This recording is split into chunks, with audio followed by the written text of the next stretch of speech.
Bom, e por aqui, os brasileiros trabalharam 5 meses e 2 dias deste ano só para pagar impostos. Esse período se encerrou na sexta-feira. E sozinha, a corrupção consumiu 29 dias do rendimento do trabalhador. Os números são do Instituto Brasileiro de Planejamento e Tributação. Os brasileiros trabalharam até a última sexta-feira só para pagar tributos.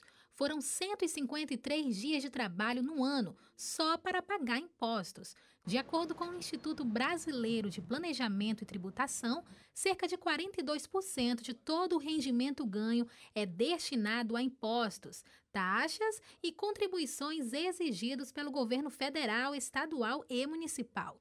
E o comprometimento da renda com impostos pode variar de acordo com a classe social.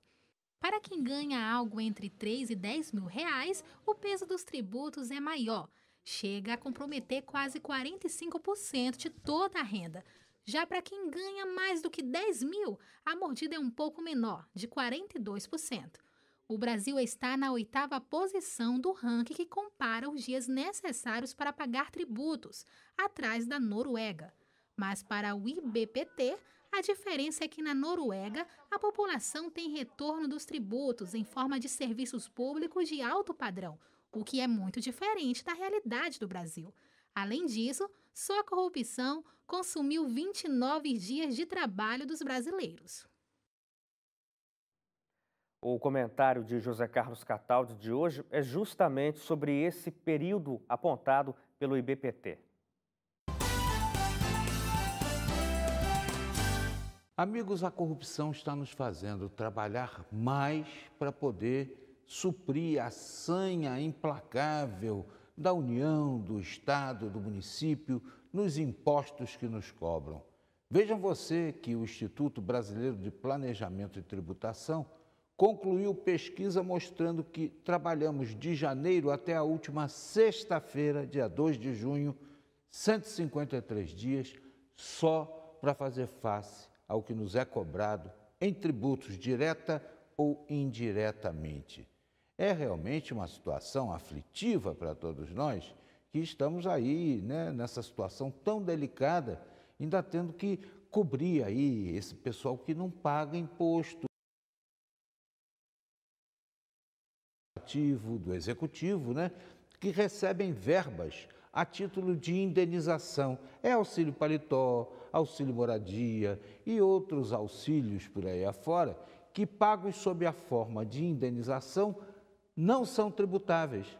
Isso pago exatamente a quem, teoricamente, não precisa, porque não é pago, por exemplo, aquele que vira uma laje, faz um concreto, trabalha aí como peão na metalurgia. Esses pagam porque não tem como fugir. Está lá na folha de pagamento, a tunga, vão lá e tiram dele, mas esse pessoal marajá tem essa forma de escapar, sob a título de indenização e não pagar tributo. É uma brincadeira, Só para fazer face à corrupção, para cobrir o que os corruptos levaram, nós trabalhamos 29 dias de graça para poder pagar essa tunga.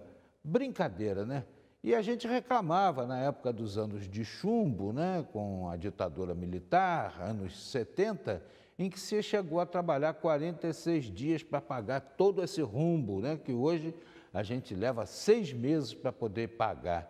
E eu me lembro bem, eu, por exemplo, reclamava muito e via muita gente reclamando desses 46 dias. E eu acho que tem muita gente hoje que tem vontade de cantar o velho sucesso de Ataúfo Alves. Eu era feliz e não sabia. Vale ressaltar que a felicidade era só com respeito à tributação mesmo, não é, Trajano? Sem pensar nas outras perdas sociais que a ditadura trouxe nos períodos dos anos de chumbo.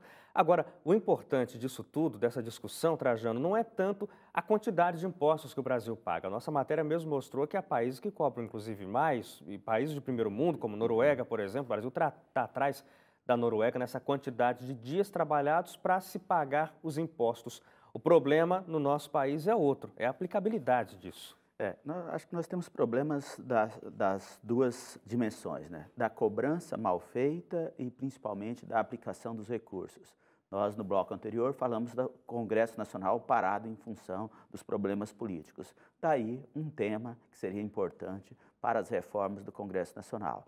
Pegando na parte de cobrança de impostos, o ideal e que acontece na maioria dos países do mundo é a cobrança de imposto progressivo. A ideia básica é que quem ganha mais pague proporcionalmente mais.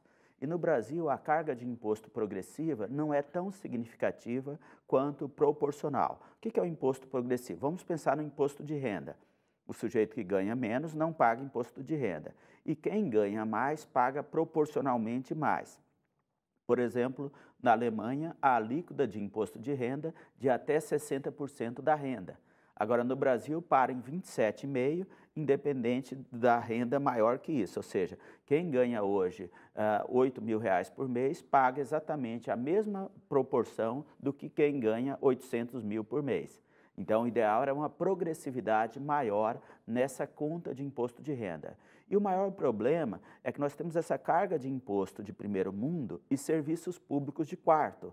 E uma das razões básicas é porque tem um problema de conta com despesas com pagamento de juros da dívida pública.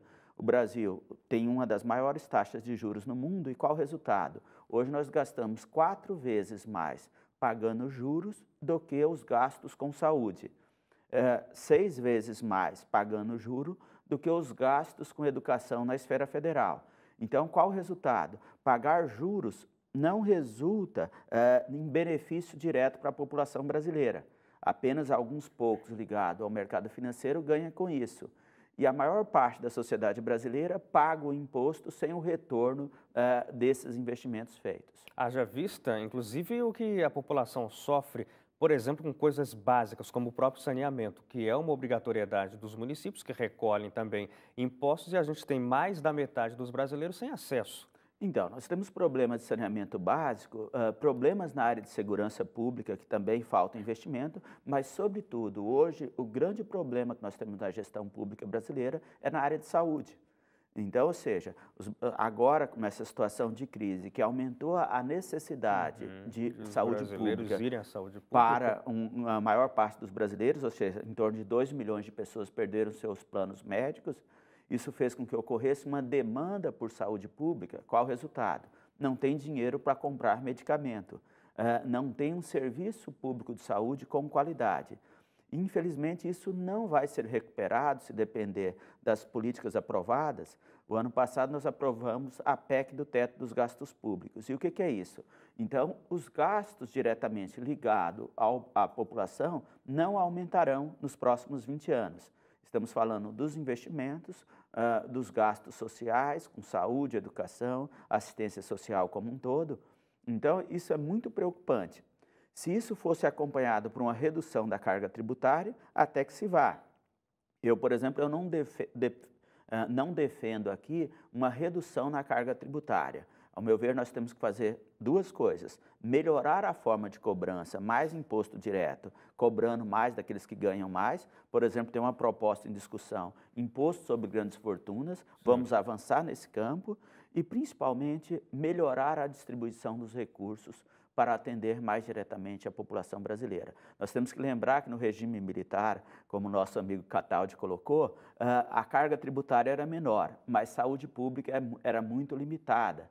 Por exemplo, da minha geração para trás, praticamente metade da população nascia em casa, porque não tinha um serviço público, por exemplo, de parto. Era a parteira que fazia todo esse trabalho. Então, as mulheres não tinham pré-natal, não tinha nada de assistência à saúde como nós temos nos dias atuais. É ruim, pode melhorar, mas pelo menos tem alguma coisa. Sim.